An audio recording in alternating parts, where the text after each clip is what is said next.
Ya, shalom. Bapak Ibu Saudara yang terkasih, pertama-tama saya mengucapkan terima kasih banyak kepada Bapak Pendeta Agus Yahaan yang boleh bersedia untuk saya menyampaikan firman Tuhan di hari ini. Dan saya juga bersyukur Bapak Ibu, ini pertama kali saya datang ke Bali dan saya bersyukur kemarin Bapak Erwin, waktu komunikasi dengan Pak Erwin, Ibu Pendeta nanti biar saya yang jemput. Padahal awalnya saya sudah dengan saudari Jovita, teman saya. Nanti setelah ini dia akan menyampaikan pelayanan misi yang akan dia kerjakan di negara Jepang. Dan Bapak Erwin katakan nanti biar saya jemput. Saya bilang sama saudari Jovita, wah beruntung sekali kita dari gereja ada yang mau jemput. Kalau enggak kita pasti naik Grab datang ke sini. Dan belum tentu juga ya, pasti ada muter-muter karena kalau Grabnya tidak tahu jalan, kalau enggak bisa baca peta, maka kita pasti akan nyasar. Ya, tapi bersyukur ya, Bapak Erwin bersedia untuk mengantar kami ke tempat ini. Dan sampai di sini juga langsung bertemu dengan Bapak Pendeta Agus dan Ibu Kristina. Satu sukacita juga bisa bertemu dengan Bapak Ibu semua di tempat ini. Ya Bapak Ibu, ada kata pepatah, tak kenal maka tak sayang. Jadi pertama-tama saya ingin berkenalan dulu dengan Bapak Ibu semua. Nama saya Pendeta Olivia Siahaya, saya asli orang Ambon. Tapi kalau orang bilang, betul kah orang Ambon? Ya, jadi sebenarnya papa saya Ambon, mama saya Chinese. Jadi orang bilang, kok ada orang Ambon matanya sipit gitu ya. Jadi sipitnya itu dari mama saya. Jadi satu sukacita juga, saya punya pasangan hidup dari orang NTT, ya. Dan dia pernah tinggal di sini dan dia banyak bercerita tentang Bali kepada saya. Jadi sebelum saya datang ke sini dia banyak bercerita tentang Bali kepada saya. Ya, suami saya dari Alor, orang Kalabahi, dan kami punya satu putri namanya Joy, dia sekarang umur 7 tahun. Dan kami bersama-sama melayani di negara Laos. Ya Bapak Ibu, kalau bicara tentang Laos, kalau ada orang Jawa di sini pasti dia pikir lengkuas. Bukan lengkuas ya. Laos ini adalah salah satu negara yang diapit oleh 5 negara. Jadi negara ini, negara Laos ini, dia tidak ada lautan, angkatan laut itu tidak ada. Hanya angkatan darat dan udara. Karena dia diapit oleh 5 negara, yaitu Thailand, Myanmar, Vietnam, Kamboja, dan China. Jadi dia ada di tengah-tengah 5 negara. Dan negara Laos ini adalah negara komunis. Pasti orang tua kenal banget ya bagaimana kehidupan orang-orang yang tinggal di negara komunis.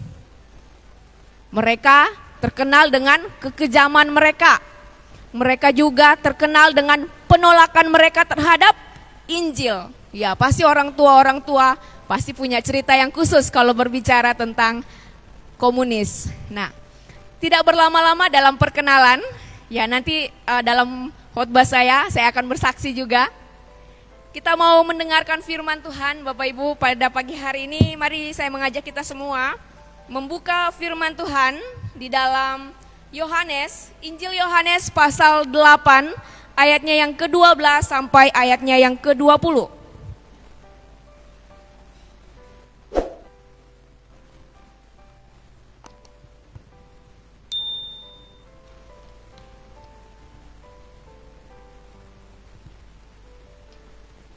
Kalau sudah menemukannya, mari sama-sama kita katakan haleluya. Kalau yang belum mengatakan haleluya berarti dia belum dapat Yohanes, Injil Yohanes pasal 12 ya. Pasal 8. Sekali lagi katakan haleluya. Ya, puji nama Tuhan. Ya, Bapak Ibu, saudara yang terkasih, Bapak Ibu yang sudah menemukan Injil Yohanes pasal 8 ayat yang ke-12, boleh menyimak di Alkitab masing-masing, saya akan membacakannya bagi kita semua. Injil Yohanes pasal 8 ayat 12 sampai dengan 20. Yesus adalah terang dunia. Maka Yesus berkata pula kepada orang banyak, katanya, "Akulah terang dunia. Barang siapa mengikuti aku, ia tidak akan berjalan dalam kegelapan, melainkan ia akan mempunyai terang hidup." Kata orang-orang Farisi kepadanya, "Engkau bersaksi tentang dirimu, kesaksianmu tidak benar." Jawab Yesus kepada mereka, katanya, "Biarpun aku bersaksi tentang diriku sendiri, namun kesaksianku itu benar, sebab aku tahu dari mana aku datang dan kemana aku pergi. Tetapi kamu tidak tahu dari mana aku datang dan kemana aku pergi. Kamu menghakimi menurut ukuran manusia, aku tidak menghakimi seorang pun. Dan jikalau aku menghakimi, maka penghakimanku itu benar, sebab aku tidak seorang diri, tetapi aku bersama dengan Dia yang mengutus aku. Dan dalam kitab Tauratmu ada tertulis bahwa kesaksian dua orang adalah sah. Akulah yang bersaksi tentang diriku sendiri, dan juga Bapa yang mengutus aku bersaksi tentang aku." Maka kata mereka kepadanya, "Di manakah Bapamu?" Jawab Yesus, "Baik aku maupun Bapakku tidak kamu kenal. Jikalau sekiranya kamu mengenal aku, kamu mengenal juga Bapakku." Kata-kata ini dikatakan Yesus depan perbendaharaan, waktu ia mengajar di dalam bait Allah, dan tidak seorang pun yang menangkap Dia karena saatnya belum tiba. Ya, demikian jauh pembacaan kita pada pagi hari ini. Ya, Bapak Ibu Saudara yang terkasih, ketika kita berbicara tentang terang, kira-kira apa yang ada di dalam benak Bapak Ibu? Ya, pastinya terang adalah sesuatu yang mengeluarkan cahaya, seperti lampu, seperti api, seperti layar ponsel, seperti matahari, bulan, dan bintang. Seperti apa lagi? Seperti aurora, seperti kunang-kunang. Nah, Bapak Ibu Saudara yang terkasih, ketika kita membaca di dalam Kejadian pasal 1 ayat 1, ketika Allah menciptakan dunia ini, yang Allah ciptakan pertama kali adalah terang. Mengapa demikian?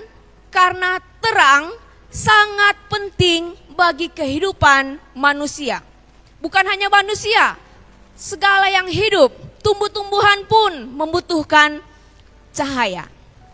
Bapak Ibu Saudara yang terkasih, kalau kita lihat juga di dalam Perjanjian Lama, ketika bangsa Israel dibawa keluar dari tanah perbudakan, tanah Mesir, di sana kita melihat bahwa penyertaan Allah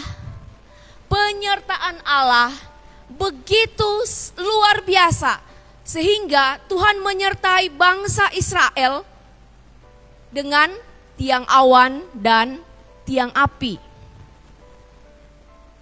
Kehidupan di padang pasir atau padang gurun yang dilewati oleh bangsa Israel bukanlah sesuatu yang sangat mudah. Mungkin Bapak Ibu bisa membayangkan, ada banyak ular-ular berbisa, ada banyak kalajengking, ada banyak hal-hal yang bisa saja menjadi ancaman bagi bangsa Israel pada saat itu. Bukan hanya sesuatu yang membahayakan bagi mereka, begitu juga dengan iklim. Kalau waktu siang akan panas sekali, kalau waktu malam akan dingin sekali. Ya, kalau Bapak Ibu pergi ke negara Laos walaupun tidak ada salju ya, tetapi pada bulan Desember Januari itu sangat dingin. Bisa sampai 10 derajat, lebih dingin daripada kita menggunakan AC. Kalau pakai AC hanya 16. Kalau di Laos itu bisa sampai 10 sampai 5.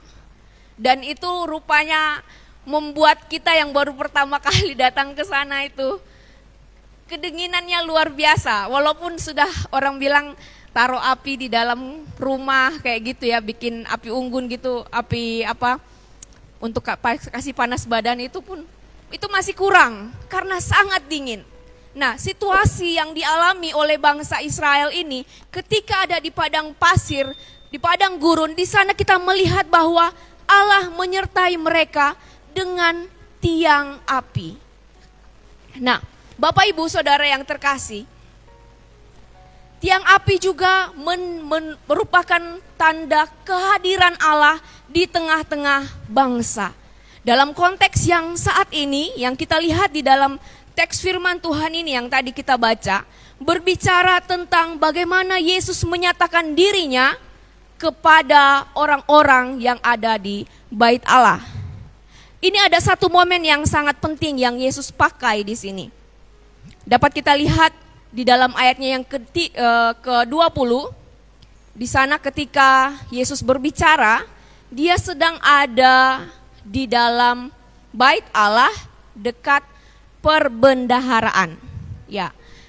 Kata perbendaharaan ini menunjukkan satu tempat di mana orang akan menyerahkan persembahan, kotak persembahan. Tuhan Yesus ada di tempat itu dan ini adalah satu momen yang sangat penting yang Tuhan Yesus pakai untuk menginjili orang-orang yang ada di situ. Ya. Kalau kita mau melihat bahwa latar belakang daripada bacaan kita ini, mereka saat itu ada di satu momen perayaan. Momen perayaan bangsa Israel atau bangsa Yahudi yang sangat penting.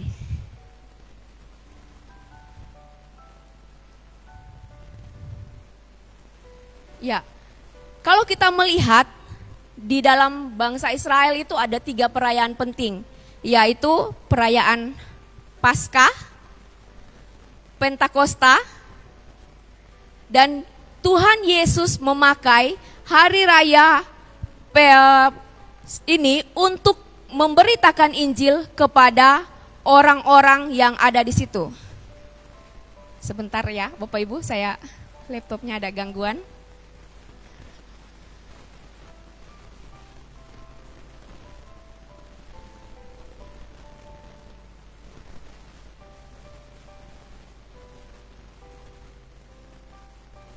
Ya, Tuhan Yesus ada dalam satu perayaan, yaitu perayaan Pondok Daun. Dalam bahasa Ibrani atau bahasa di situ menggunakan kata Sukot. Kata Sukot ini dalam tradisi merupakan satu budaya, yaitu di mana orang-orang akan datang ke dalam Bait Allah untuk membuat satu perayaan. Jadi mereka akan merayakan untuk mengingat perjalanan mereka waktu mereka ada di padang pasir atau padang gurun. Dan mereka akan membuat api unggun yang sangat besar. Kalau kita melihat, mereka akan buat api unggun yang sangat besar sehingga para penerjemah atau para tafsiran katakan bahwa api unggun itu bisa menyinari seluruh daerah Yerusalem.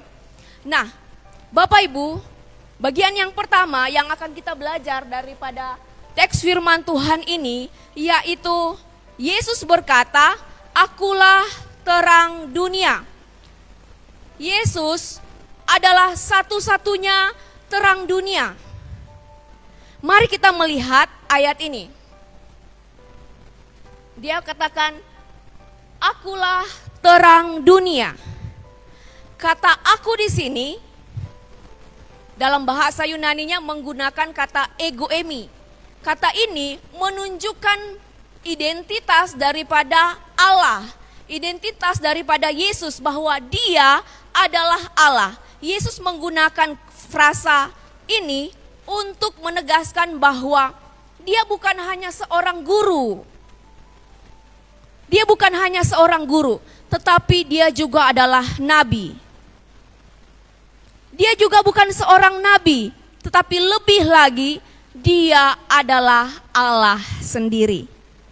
Ini bukan hanya perkataan biasa, tetapi juga satu deklarasi yang menunjukkan keilahian Tuhan Yesus atau otoritas daripada Tuhan Yesus. Selanjutnya, kita melihat kepada kata terang. Kata terang dalam bagian ini merupakan satu penggenapan bahwa Yesus yang dibicarakan di dalam perjanjian lama sudah datang ke dalam dunia, tetapi tidak seorang pun yang tahu. Nanti kita lihat dalam ayat-ayat selanjutnya, di sana ada orang-orang Yahudi. Di sana ada orang-orang yang sebenarnya mereka setiap hari mereka berbicara tentang firman Tuhan. Tergolong orang-orang Farisi yang setiap hari mendalami firman Tuhan, tetapi mereka tidak mengerti siapa Yesus itu. Selanjutnya kita mau melihat di sini, ini merupakan satu nubuatan di dalam Yesaya pasal 42 ayat 6. Dikatakan bahwa Aku Tuhan telah memanggil engkau untuk maksud penyelamatan. Aku telah memberkati engkau menjadi perjanjian bagi umat manusia, menjadi terang bagi bangsa-bangsa. Di dalam Yesaya pasal 49 ayat 6, di sana Mesias dijanjikan ya, dan ini adalah penggenapan di dalam perjanjian baru ketika dia mengatakan bahwa akulah terang dunia. Di dalam Yesaya pasal 49 ayat 6 dikatakan, Aku akan membuat engkau menjadi terang bagi bangsa-bangsa, supaya keselamatan yang daripadaku sampai ke ujung bumi. Sangat jelas bahwa karya keselamatan yang dikerjakan oleh Tuhan Yesus bukan hanya untuk orang Yahudi saja, tetapi bagi segala bangsa. Dalam konteks di mana Tuhan Yesus menyatakan ini, saat itu orang Yahudi sedang mengadakan apa tadi? Perayaan Hari Raya Pondok Daun, di mana mereka menyalakan api yang begitu besar sehingga hampir menyinari seluruh Yerusalem. Dan orang-orang akan memegang obor sambil menari dan memuliakan nama Tuhan. Dan ketika Yesus menyatakan bahwa akulah terang dunia ini, menyatakan dirinya. Ya Bapak Ibu Saudara yang terkasih, di dalam Yesaya pasal, bisa ditampilkan? Di dalam Yesaya pasal 60 ayat 2 dikatakan, sebab sesungguhnya kegelapan menutupi bumi dan kekelaman menutupi bangsa-bangsa. Inilah tujuan daripada kedatangan Tuhan Yesus. Tuhan Yesus datang untuk menyinari. Bukan berbicara, kalau terang itu bukan terang seperti ini ya, tetapi secara rohani dia datang kepada orang-orang yang berdosa. Bapak Ibu Saudara, saya bertanya kepada Ibu Gembala yang kami tinggal, Bu, bagaimana di sini kalau perayaan Nyepi? Dan Ibu Gembala katakan, aduh Bu, di sini kalau Nyepi, kalau ada cahaya yang keluar aja sedikit nanti dilempar sama pacalang ya, seperti itu.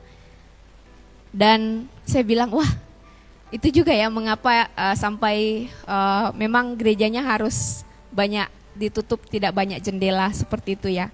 Iya, kalau di sini kalau ada cahaya sedikit aja udah langsung dilempar. Nah, ini adalah salah satu hal yang harus kita betul-betul kita pikirkan. Mengapa demikian? Bapak Ibu Saudara, kalau kita ada di dalam tempat yang gelap, kita tidak tahu apa yang harus kita lakukan. Kita ada di dalam satu kebutaan rohani, dan untuk itulah Yesus datang ke dalam dunia.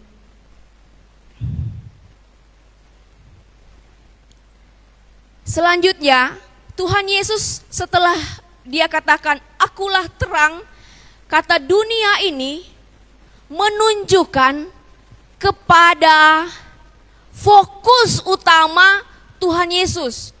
Tuhan Yesus datang bukan hanya untuk orang-orang yang ada di Yerusalem saja. Bukan untuk menyirari orang-orang yang ada di Yerusalem saja. Atau ada orang-orang yang di Timur Tengah. Tetapi seluruh dunia. Terang Tuhan Yesus itu menyinari seluruh dunia. Ketika kita berbicara tentang dunia, ini juga menjadi fokus kita. Bapak Ibu Saudara yang terkasih, saya ingin bertanya kepada kita semua. Apakah kita sudah yakin kalau kita meninggal hari ini, apakah kita yakin masuk surga? Kalau yang yakin masuk surga, silahkan angkat tangan. Kalau yang belum yakin, nanti habis ini Bapak Pendeta dan saya langsung akan penginjilan secara pribadi. Ini bagian yang sangat penting sekali Bapak Ibu. Di gereja kami di Jakarta, ada kostor kami. Kami sangat kehilangan sekali kostor kami. Jadi kostor kami itu hari Sabtu itu kami ada ngopi. Ngopi itu ngobrol PI. Di mana kami penginjilan kepada orang-orang yang ada di pinggir jalan dan para pemulung, dan kostor kami ini ketika kami pergi, hamba-hamba Tuhan pergi penginjilan, kostor kami ini akan datang bersihkan gereja. Setelah dia bersihkan gereja, kami akan datang dan kami akan latihan untuk ibadah minggu. Tetapi satu saat kostor kami ini dia dorong motor karena motornya waktu itu mogok. Dan tiba-tiba dia jatuh. Dan kami tidak tahu dia sudah pingsan berapa lama. Tiba-tiba ada orang datang, orang muslim. Bu, pak, tolong bu, sepertinya ada jemaat Bapak Ibu yang pingsan. Kami berpikir, siapa yang pingsan? Kami datang dan kami tidak tahu, kami hanya berpikir, oh dia hanya pingsan biasa, jadi kami langsung bawa kasur, langsung baringkan.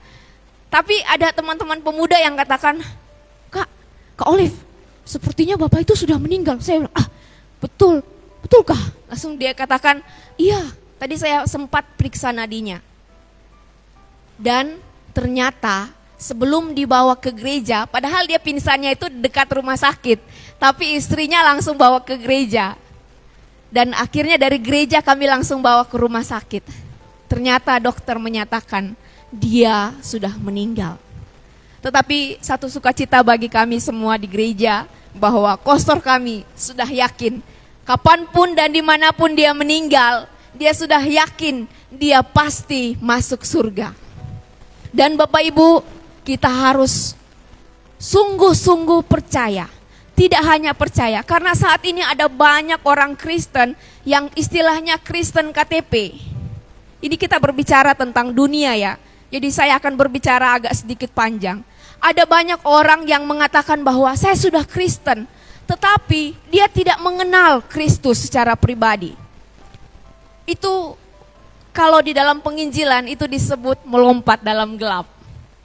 Dia katakan percaya, tetapi dia tidak mengenal siapa pribadi yang dia percaya.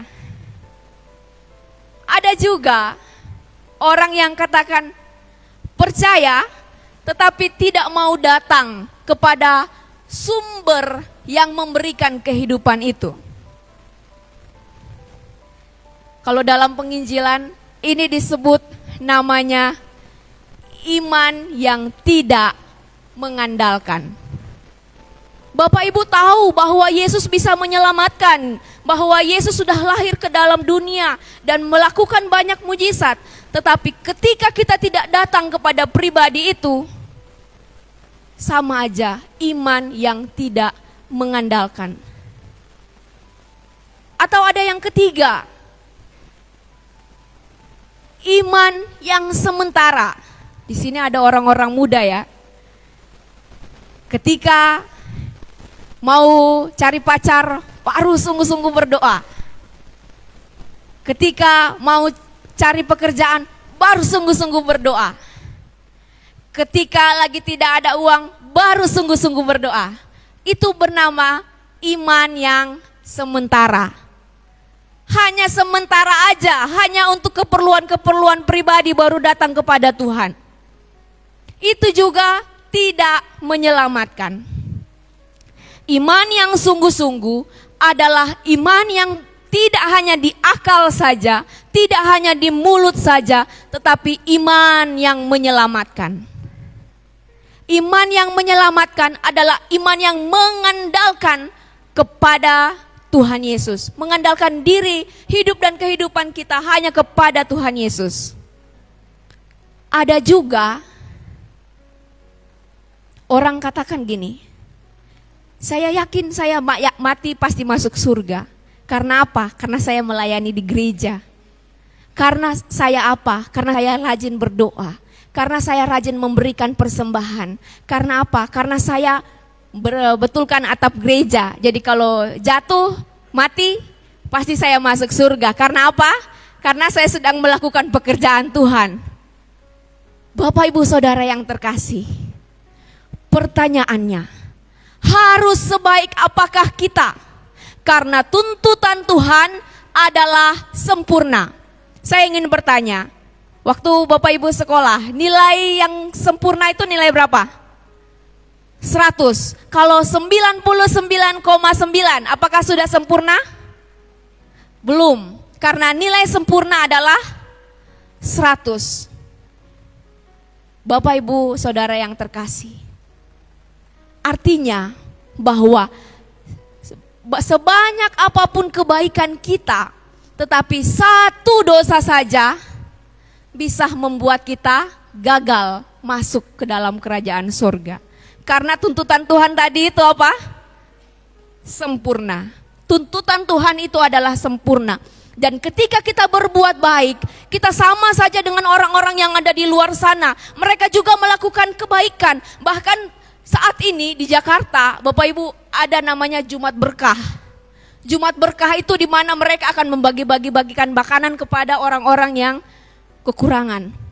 Para pengemis, orang-orang yang sapu-sapu jalan, itu mereka akan bagi-bagikan makanan. Kalau Bapak Ibu katakan dengan berbuat baik Bapak Ibu masuk surga, Bapak Ibu salah. Karena karya keselamatan yang sudah dikerjakan oleh Tuhan Yesus satu kali untuk selamanya bagi setiap kita yang percaya kepadanya. Apakah perlu ditambah dengan kebaikan? Tidak perlu, karena ketika kita melakukan kebaikan itu sebagai tanda ucapan syukur kita kepada Tuhan. Ketika kita memberi kepada Tuhan itu sebagai tanda ucapan syukur kita kepada Tuhan. Ketika kita melayani Tuhan itu sebagai tanda ucapan syukur kita kepada Tuhan, bukan untuk masuk surga. Inilah yang saya maksudkan berbicara tentang terang dunia. Dunia berbicara tentang di mana kita tinggal. Dunia berbicara tempat di mana menjadi fokus utama Tuhan Yesus dan harus menjadi fokus utama kita juga. Bapak Ibu, selanjutnya Tuhan Yesus katakan. Mari kita lihat ayat selanjutnya. Tuhan Yesus katakan, Akulah terang dunia, barang siapa mengikuti aku, ia tidak akan berjalan dalam kegelapan. Ini sebenarnya satu undangan Tuhan bagi kita semua. Dan juga bagi suku-suku bangsa yang ada di luar sana yang belum mengenal kasih Kristus. Ini sebenarnya satu ajakan Tuhan Yesus. Barang siapa mengikuti aku, dikatakan apa? Barang siapa mengikuti aku? Selanjutnya,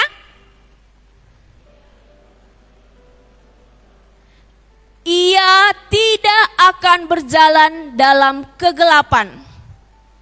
Bapak Ibu, ini sangat penting bagi kita. Dikatakan ia tidak akan berjalan dalam kegelapan. melainkan ia mempunyai terang hidup. Kata barang siapa tadi itu saya jelaskan bahwa itu sebagai undangan Tuhan bagi kita semua. Tetapi selanjutnya ada pilihan. Dikatakan barang siapa mengikuti aku, ia tidak akan berjalan dalam kegelapan, melainkan ia akan mempunyai hidup terang. Ini merupakan satu pilihan bagi kita semua. Mau jalan dalam terang atau jalan dalam gelap? Bapak Ibu ingin yang mana? Terang atau gelap? Tentunya terang. Kenapa? Karena di dalam kegelapan itu kita tidak tahu apa yang akan kita alami. Dan kegelapan itu menggambarkan maut yang akan kita terima. Bapak Ibu, saudara yang terkasih,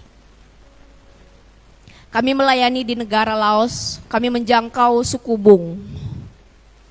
Kalau Bapak Ibu lihat di, tanya sama Mbah Google, tulisannya Hamung, tapi dalam bahasa di sana dikatakan Mung. Suku ini mereka percaya kepada roh-roh leluhur dan mereka menyembah di kuburan-kuburan. Dan kami datang ke tempat di mana mereka tinggal. Mereka menyambut kami dengan sukacita. Mereka berpikir bahwa saya orang Laos, apalagi kalau saya sudah berbicara dalam bahasa Laos, mereka berpikir saya orang asli orang Laos. Dan mereka memandang, lihat suami saya, mereka akan tanya kepada saya seperti ini. Oh, Lai, Pua Kong Chow, kon India wa? Dia bertanya, Kak, suamimu itu orang India ya? Saya bilang, iya kak, kelihatan seperti orang India kak, padahal bukan orang India, orang Alor. Jadi saya bilang, wah luar biasa ya, suami saya namanya Immanuel. Pak, kamu tuh dibilang tuh sama bapak itu, kamu seperti orang India. Terus suami saya berkata, iya India dari Alor. Ya, kami melayani di mana orang-orang yang tidak mengenal Tuhan, kami pergi menjangkau mereka. Bapak Ibu, suami saya puji nama Tuhan, dia sangat berbakat di komputer dan juga bahasa Inggris. Dan kami menjangkau mereka lewat membuka kelas, tetapi kami mengajar free. Jadi suami saya itu dulu di kampus Udayana di sini, dia mengambil jurusan sastra Inggris, tetapi karena dia mengalami kendala dan juga ada panggilan Tuhan untuk melayani ke suku-suku bangsa, akhirnya dia berhenti dan dia mulai melayani Tuhan. Dan itu sebenarnya langkah di mana Tuhan mempersiapkan dia untuk menjangkau suku-suku bangsa. Bapak Ibu, selain mengajarkan bahasa Inggris, suami saya juga mengajarkan komputer. Kebetulan di Laos itu istilahnya Indonesia tahun 90-an. Kalau Bapak Ibu pergi ke sana, Bapak Ibu pasti akan terheran-heran karena jam 5 sore tidak ada lagi bus antar kota. Jam 5 sore toko-toko sudah tutup. Dan di sana suami saya mengajarkan bahasa Inggris dan juga komputer kepada anak-anak. Anak-anak muda, SMP, SMA, mereka datang belajar di tempat kami dan itu gratis. Dan kami sangat disambut dengan sukacita oleh orang-orang yang ada di sana. Ada 2 anak yang sudah kami sekolahkan dari suku Mung yang kami layani. Satunya kami sekolahkan di Kalimantan Barat dan dia sudah lulus, saat ini dia sudah kembali ke negara Laos. Dan satunya lagi dia ada di Manado, namanya Kampuyang, dia ada di Manado dan saat ini dia sedang studi di sana. Itu adalah jiwa-jiwa yang kami menangkan dari pelayanan kami di negara Laos. Dan tidak mudah Bapak Ibu melayani di negara Laos. Pertama kami masuk ke sana, suami saya itu tidak ada visa, hanya ada pakai visa turis. Jadi setiap bulan kami deg-degan, kami harus keluar ke Thailand, terus masuk lagi ke Laos. Dan di sana selalu menjadi tantangan bagi kami itu, karena seperti di Bali sini, akan ada pemeriksaan di tiap-tiap rumah. Dan kami ketakutan Bapak Ibu. Dan satu saat saya dengan suami saya baru habis chat, karena kami akan buka kelas. Kami baru habis chat ruangan, jadi kami buka pintu. Tiba-tiba ada polisi datang, petugas desa datang ketok pintu. Suami saya masih pakai celana pendek. Ya, untungnya kami dua sudah bisa bahasa Laos ya waktu itu. Dan suami saya katakan, maaf Pak, ada apa ya? Mereka pegang senjata. Ya, mereka kalau patroli, saya enggak tahu di sini pakai senjata enggak? Kalau pacalang biasa pakai benda tajam enggak ya? Kalau di sana itu pakai senjata laras panjang itu. Kalau mereka patroli. Jadi saya sudah ketakutan. Suami saya bilang, masuk Ma, masuk. Jadi suami saya yang tangani mereka. Terus dia katakan, "Chow matai ma. Kamu datang dari mana?" Terus suami saya katakan, Kue Penkon Indonesia. Saya orang Indonesia. Paspor koncau. Ambil paspormu sini. Jadi suami saya datang bawa paspor, langsung dia bilang ini. Piansa. Dia dengan tegas dia bilang ini. Piansa. Tukar bajumu katanya. Jadi suami saya hanya ganti celana, terus paek pokau. Pergi dengan kami. Dibawa ke kantornya. Bapak Ibu, waktu itu suami saya pergi tanpa membawa handphone, tanpa membawa uang. Dan saya di rumah sangat ketakutan. Karena saya tidak bisa hubungi dia. Dan tiba-tiba jam 1 malam dia pulang jalan kaki. Saya di rumah tuh sudah menangis, saya berdoa sama Tuhan dan saya telepon ke lembaga misi World Partners, kantor saya. Tolong doakan, saat ini Pak Immanuel dibawa ke kantor. Bapak Ibu Saudara yang terkasih, waktu dia pulang, kami berdua berpelukan, menangis. Kenapa? Karena kami dalam keadaan ketakutan saat itu. Kami tidak ada visa. Tidak ada orang yang menjamin kami di negara itu. Kami ada di negara komunis. Dan saat itu Tuhan melakukan sesuatu yang di luar bayangan kami. Mereka katakan, kami akan tahan pasportmu. Tapi besok kamu harus kembali dengan uang 1.900.000 untuk mengambil pasportmu. Dan saya katakan kepada suami saya, tapi gimana? Uang di dompet kita tuh enggak cukup, 1.900.000 tuh enggak cukup. Dan malam itu kami berdoa. Dan sebelum pagi, uang 1.900.000 itu sudah ada di rekening. Bapak Ibu Saudara yang terkasih, mungkin Bapak Ibu yang punya uang lebih, itu 1.900.000 mah biasa aja. Tetapi untuk kami saat itu sesuatu yang mujizat bagi kami. Malam itu kami berdoa dan besoknya itu ada 1.900.000 dan kami bisa membayar untuk mengambil paspor kami. Dan Bapak Ibu saat ini, puji nama Tuhan, Tuhan membuka jalan. Selama 1 tahun lebih kami keluar masuk Thailand, Laos. Tetapi akhirnya Tuhan menolong kami. Kami bisa bertemu dengan agen yang bisa membuat kami paspor kerja. Jadi kami bisa nebeng ke perusahaan orang, tetapi kami bisa fokus dalam pelayanan. Dan orang itu tidak tahu kalau kami ini misionaris.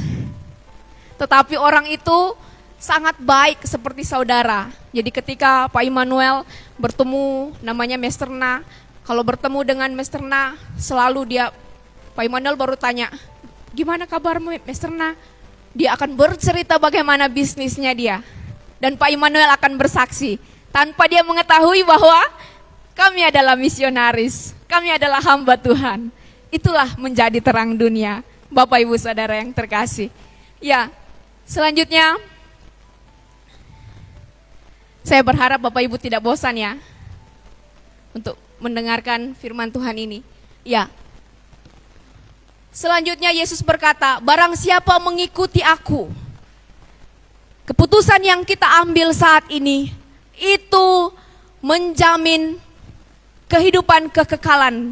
Apakah kita mau masuk surga atau mau masuk neraka, itu adalah keputusan pribadi. Barang siapa mengikuti aku, ia tidak berjalan dalam kegelapan, melainkan akan memperoleh terang hidup. Ini adalah jaminan yang Tuhan Yesus berikan kepada kita. Tuhan Yesus menjamin hidup kita. Ketika kita memutuskan untuk mengikuti Yesus sungguh-sungguh, maka terang hidup itu akan Tuhan berikan bagi kita. Dan yang kedua, kita belajar mengapa kita membutuhkan terang hidup itu. Bangsa-bangsa membutuhkan terang hidup itu. Ya, Bapak Ibu, Lembaga Misi World Partners, tempat di mana saya melayani bersama-sama dengan Lembaga Misi World Partners, adalah lembaga misi yang mengutus para misionaris ke ujung-ujung dunia. Ya, salah satunya tadi di sini Bapak Pendeta Daniel Dongmo yang melayani di negara Vietnam. Tidak hanya di negara Vietnam, ada juga di Madagaskar, India, Sri Lanka, Kamboja, Thailand. Lembaga Misi World Partners mengutus ke sana. Dan inilah tujuan hidup kita. Mengapa kita membutuhkan terang hidup? Di dalam ayatnya yang ke-13, mari kita membaca bersama-sama di dalam ayat yang ke-13. 2, 3. Kata orang-orang Farisi itu kepadanya, engkau bersaksi tentang dirimu, kesaksianmu tidak benar. Mereka tidak mengenal siapa Yesus. Ini adalah satu gambaran bahwa mengapa kita membutuhkan Yesus, mengapa kita bangsa-bangsa membutuhkan terang. Karena ini dia, yang ayat 13 tadi. Orang-orang Farisi ini menggambarkan bahwa orang-orang itu yang tidak mengenal kasih Kristus. Dan Yesus menegaskan, kita lihat di dalam ayatnya yang ke-19. Kita garis bawahi. Yesus katakan, baik aku maupun Bapakku tidak kamu kenal. Ini adalah gambaran daripada orang-orang yang tidak mengenal kasih Kristus. Karena itulah Yesus datang kepada mereka. Karena itulah kita juga sebagai anak-anak terang. Kalau kita lihat di dalam Matius pasal 5 ayat 14, di sana dikatakan, kamu adalah terang dunia. Kita yang sudah diselamatkan oleh Tuhan Yesus, kita tidak dipanggil hanya untuk selamat saja. Kalau kita lihat perjanjian Allah dengan Abraham, aku akan memberkati engkau. Di dalam Kejadian pasal 12, aku akan memberkati engkau. Selanjutnya, dan olehmu semua kaum di muka bumi akan mendapat berkat. Dan firman Tuhan di dalam perjanjian baru katakan bahwa ketika kita di dalam Tuhan Yesus, kita adalah anak-anak Abraham. Sampai ada lagunya, aku anak apa?